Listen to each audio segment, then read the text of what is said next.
This is a bit of a slightly more random selection of gins, but they all have a little something interesting going on with them. So it's just a general collection of different products. So we'll start off with a few from Scandinavia, which is kind of interesting. There's been a fair amount of Swedish gin around, but we've got some from Finland and from Denmark and from Iceland. So we've got a little bit of that, and then we've got a couple of more sort of classical style gins, and then we'll finish off on something a bit different. One here, please. That'd be lovely. Okay. So, has everyone got one? Because I've tasted them before, so we can start. But everyone's got one, have they? No one's missing out? Excellent. So, the first gin that you've got is from Finland, and it's made at the Cairo distillery, and it's Napu gin is the name of it. Here we go. Lovely, thank you very much. What I prepared earlier. So, it's this gin here. This is they make the base spirit themselves, and this is a rye base spirit. So we've got a few different bases here as well, which is always kind of fun to, because I know John was talking about making your own base spirit earlier today, and the advantages, and I think some of the advantages are highlighted in these products. So the first one, so this is 46.3%. And it's as I said, it's a rye spirit. Juniper as a botanical, of course, meadowsweet, sea buckthorn, cranberries, birch leaves, and a variety of other things in there as well. But you do get there's some sweetness and a little bit more of that sort of bready element that seems to be coming through with the base. It's not as, I mean, I think the botanical integration is good, but it's not. But you can certainly see the character. Well, can people see the character? That it's all well and good me saying you certainly can, but you may well disagree with me. So, but can you, what do people think? Do they? Can you? Is it evident that there's something else going on underneath it, or not? Or yeah, people. Would anyone have recognised it as rye? Anyone thought it was? And they, of course, they also make, or they are in the process of making whiskey. They have a rye spirit, and they have an aged gin as well. So they do a sort of combination of it. What I think is interesting about these products is that whilst I think that they might not be the most typical style of dry gin, they are still very much full of juniper and sort of piney notes, but they're not like a Beefeater or Tanqueray. I think it's kind of, I find it quite fascinating how the concept of this sort of juniper being a main flavour and those sort of pine notes and that has been almost sort of turned on its head slightly. It's a sort of, I always think of these as sort of like a foresty gin or something like that, and it's a style which I'm seeing in Scandinavia, so they tend to be more leafy, more herbal, very resinous, very piney, lots of juniper. Maybe a little bit less on the citrus, and you also tend to get some floral notes in there as well. And I've seen it's in Scandinavia, but also in Austria and Germany. So there's that sort of alpine region, and there's certainly some gins you get. We did a Gin of the Year competition last year for the Distilling Expo that I'm a part of, and that was for gins that only been released in Europe in the last year, and we had quite a few entries, and there were a lot from Scandinavia, including this one, and from Germany and Austria. And I was writing the tasting notes to send to everybody. And I kept thinking, oh, Alpine Meadow. And then, so it's kind of, there's certainly, if you sort of imagine like a pine forest with a little clearing with some sort of flowering shrubs and stuff like that, that's kind of what's captured my imagination, even though that's obviously not part of Scandinavia. So it's an interesting, potentially emerging sort of area of gin, this idea of an alpine gin, and there's already ideas of alpine whiskey, so I think that there's potentially a category growing there, which was a discussion that we had. I don't think there's not quite alpine gin category yet, but we'll see next year. We'll speak to them and see. So that's the first one. I'm intrigued just to what people's thoughts are, because it's certainly, this is a new and continuing to develop area of gin, so it's a bit on the it's a little bit more out there, and it's certainly something that's changing as time goes on. So, any particular thoughts? People like it, don't like it? Like it. Oh, good. It's quite sippable on its own, I think. So that is the one from Finland. Next, we have Nordisk. So this is actually inspired by the Arctic tundra. So you've got botanicals coming from Greenland and some coming from Sweden and Denmark and those sorts of areas. Things like juniper, rosehip, June rose, Greenland male, Swedish cloudberries, a couple of gins use that, sea buckthorn, elderflower, and there's some other ones in there as well. What's interesting with this is it has both apple spirit and molasses spirit. So the molasses spirit is there to give whilst it gives a little sweetness, it gives a slightly cleaner base for the botanicals to sort of be displayed on, I suppose, when you're distilling with that. I always look at it as, if you're making a gin with the botanicals, a bit like if you're painting a picture and you paint on a white canvas, that's the equivalent of your NGS or your neutral spirit. If you make your own sort of apple-based gin or something like that, it's a bit like painting on a beige canvas, which can work, but you have to take that consideration in there. But there's also some apple spirit in here as well, which will affect both the flavour and the mouthfeel. And this is 44.8.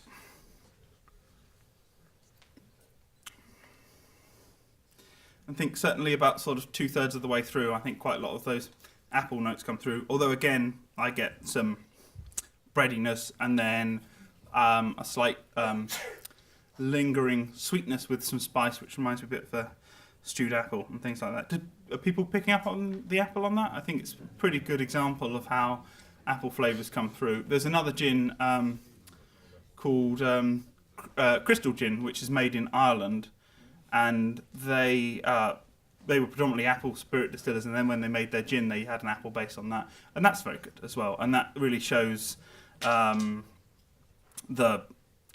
flavour and how the botanicals can work with an apple spirit. And I was speaking to the distiller there. Fortunately, we haven't got any here because there was very limited supplies of it. But and he was saying that he took the apple spirit and knew what the flavour of that would be, and then thought, well, what flavours work well with apple? And so his gin has quite a lot of spice and things like that in there to kind of reflect that. But again, with this one, I think you're getting some more of those herbal notes. There's some jammy fruitiness and some floral notes as well. So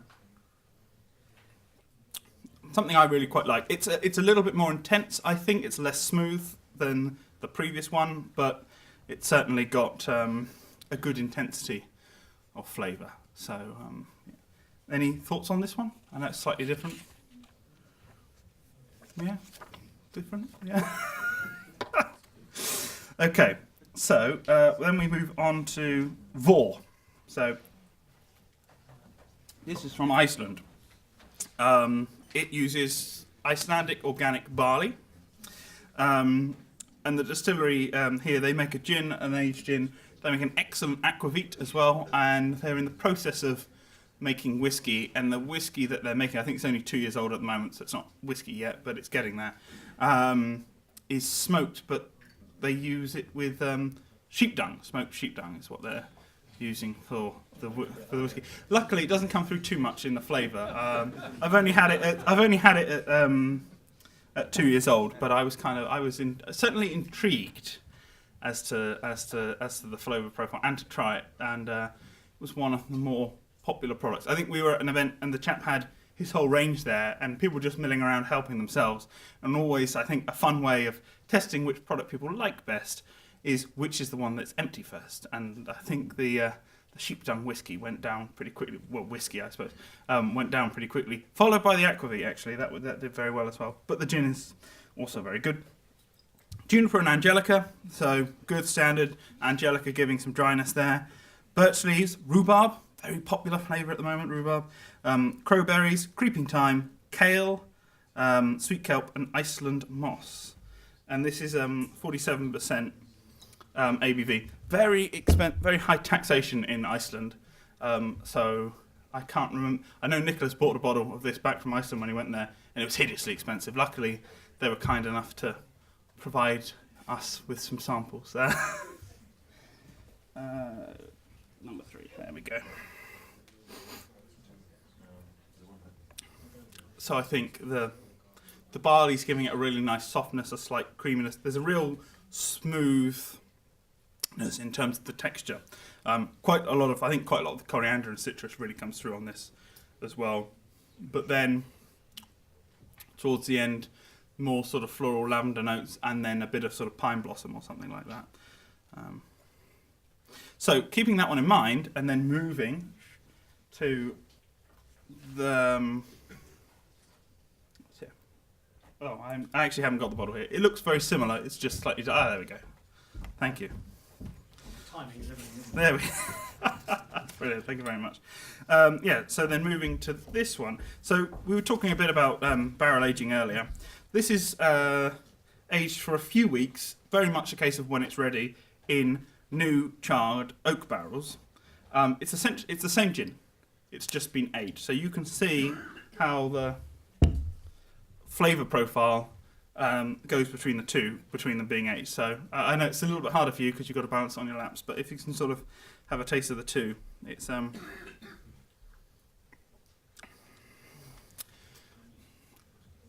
I think the wood sort of adds a little bit of some slight raisin elements to it, but also vanilla warmth and a mellowness.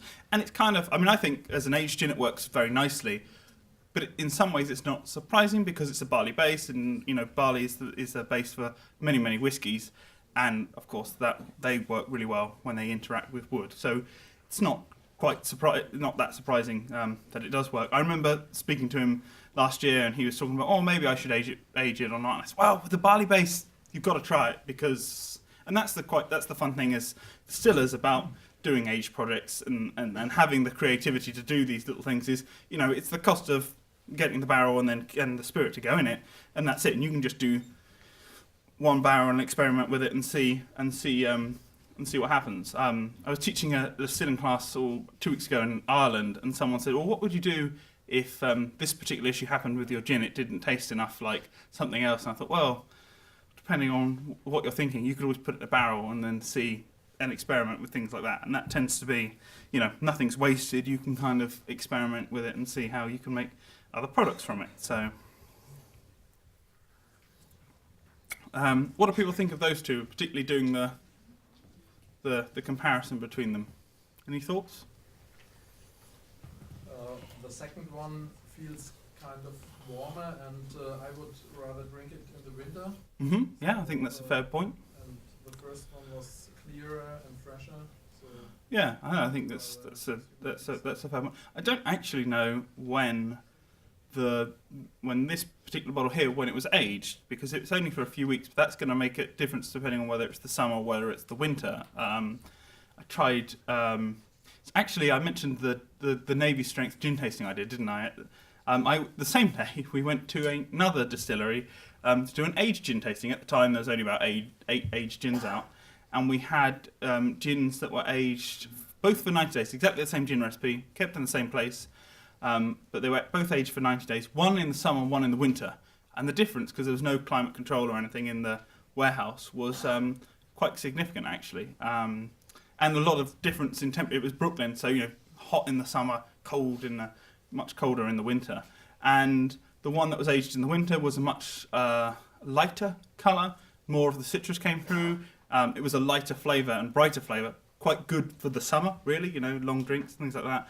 Whereas the one aged in the summer, the maturation was a lot more, the effect was a lot more intense, much darker, more vanilla notes, warmer, cosier, better, as you were saying, for the winter, which I thought was kind of fun because they just fit in well with the seasonality. So that's our Scandinavian gin, but we've also got, there's gins made. As I said, there's a lot made in Sweden. I think last year we had the Juniper cask, which is made by Herno in Sweden, and there's others as well. The gin made in Greenland. There's some in Norway. It's a little bit. They have like a monopoly, a bit more of a sort of monopoly system with their distillation. So it's a lot more restricted as to who can set up shop there. But as I said, there was this gin Golden Cock that's out there, and there's also a gin called Hammer, which I think Amethyst sells. So they bring that in. So there's a variety of many different countries now making gin. It must be at least 40 or 50, which is, that's quite a large portion of it. But I think I've been quite excited by some of the stuff that's been coming out of Scandinavia, and the whiskies they're making and the other spirits they're making and their aquavits and all that sort of thing is quite exciting actually. So.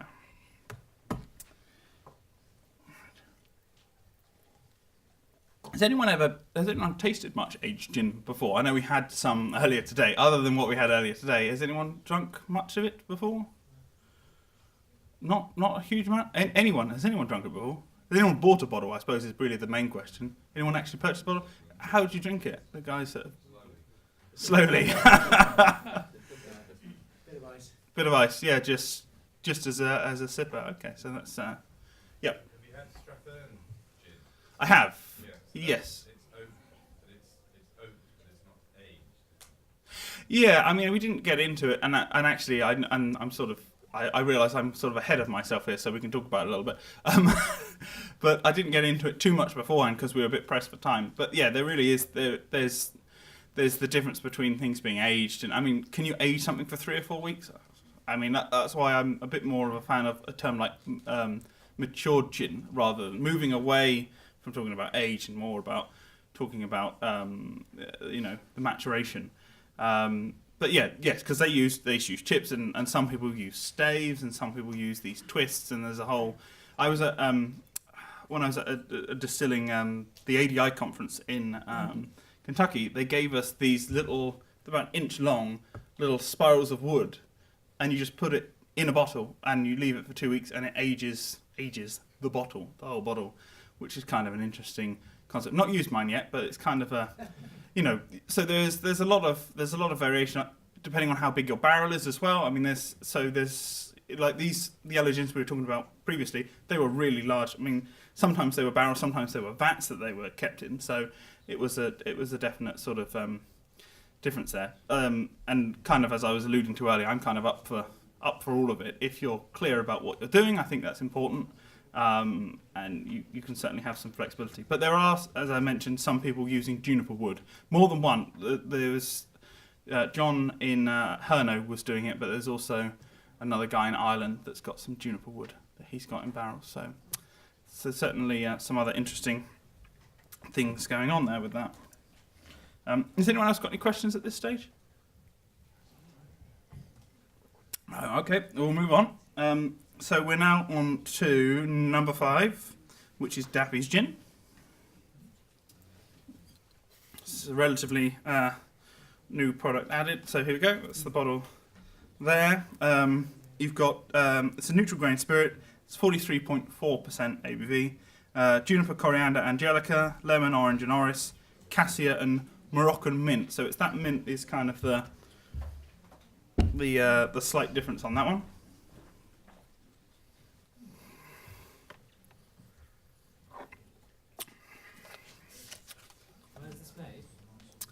That is a good question, of which I'm not. I heard one thing and then I had heard something else, and so I can't actually strictly comment on. I won't comment on where it is because I don't actually know. I can check, but at this time, I'm not 100% sure because I've heard different things from different people. But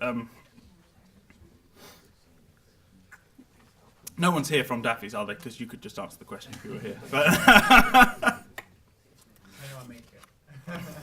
someone's there somewhere making it. But so I think a pretty classic style, quite straight. You got your juniper and coriander up front, but then there is this slight coolness, and I kind of feel it. The mint comes through more to me when I'm sort of breathing in, and you can just get this sort of cooling menthol element to it.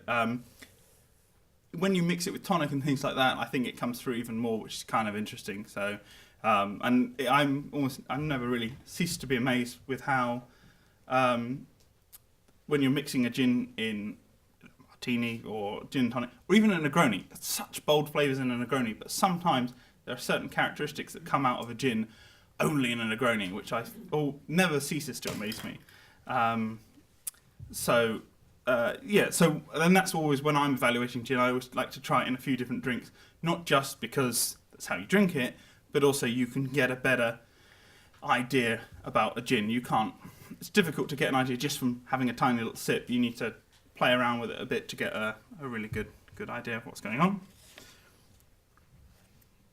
So that's Daffy's, and then we move on to another new gin. So got a lot of new stuff here, which is Bobby's Sweedam dry gin. So this is of course, an area very well known, and where it's made very well known for making Geneva. This is actually a dry gin though. It's a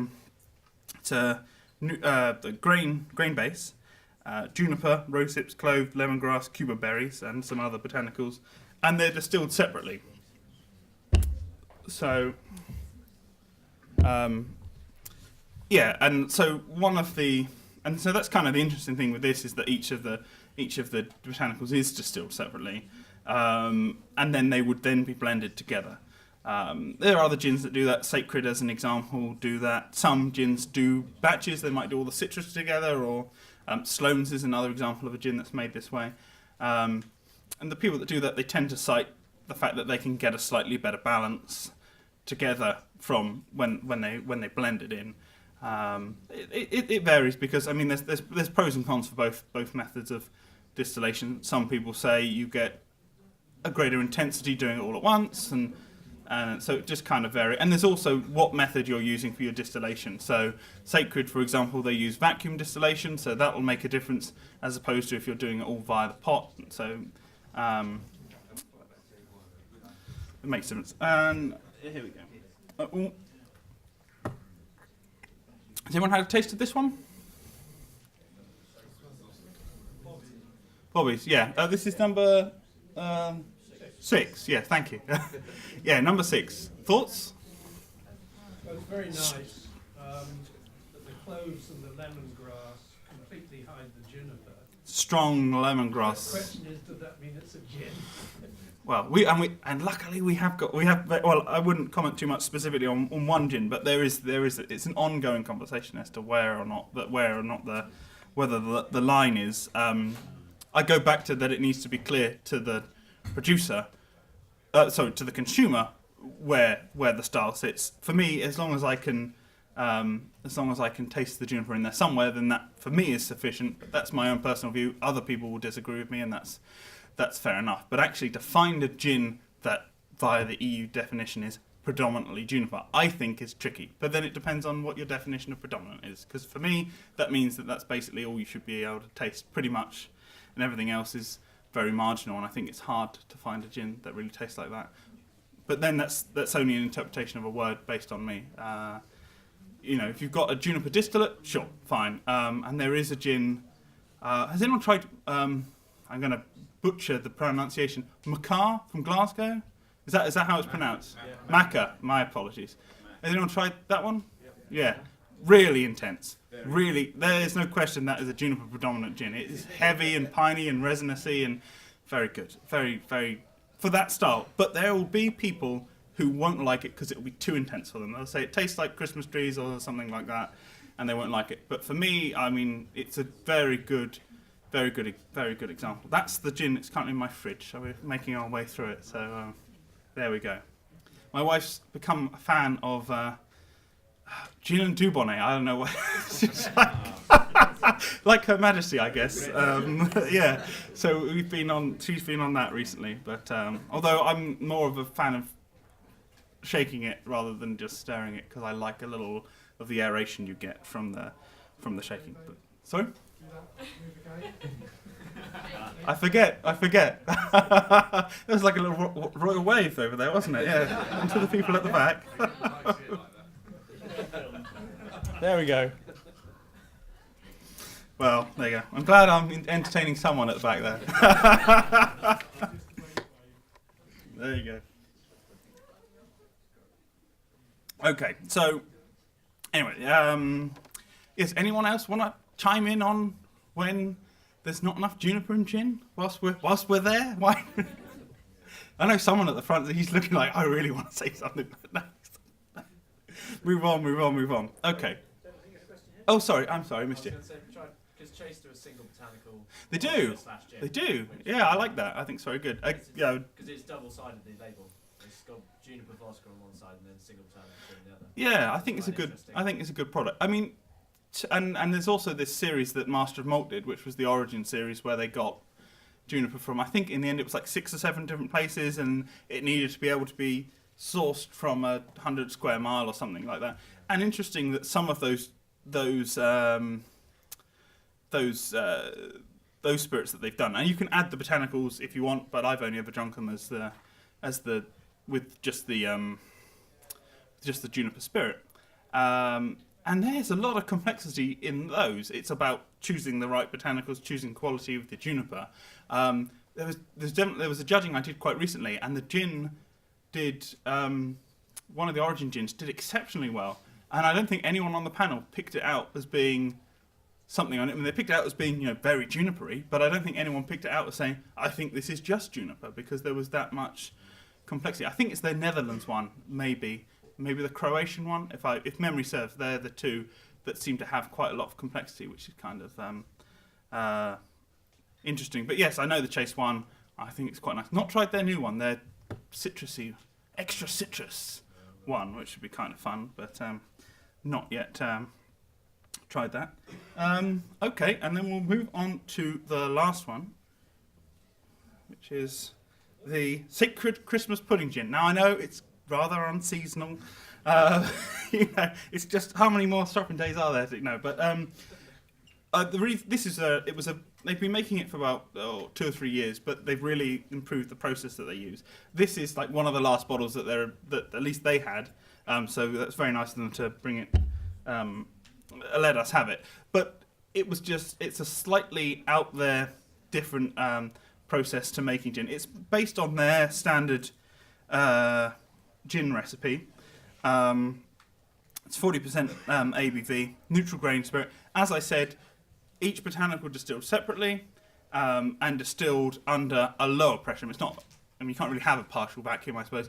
So, but it's a lower. They pump some of the air at it, so it means that they can distill at a lower temperature, which then means that there's less heat on the botanicals, and so the flavour that you extract is different. You can extract the delicate flavours a little bit more.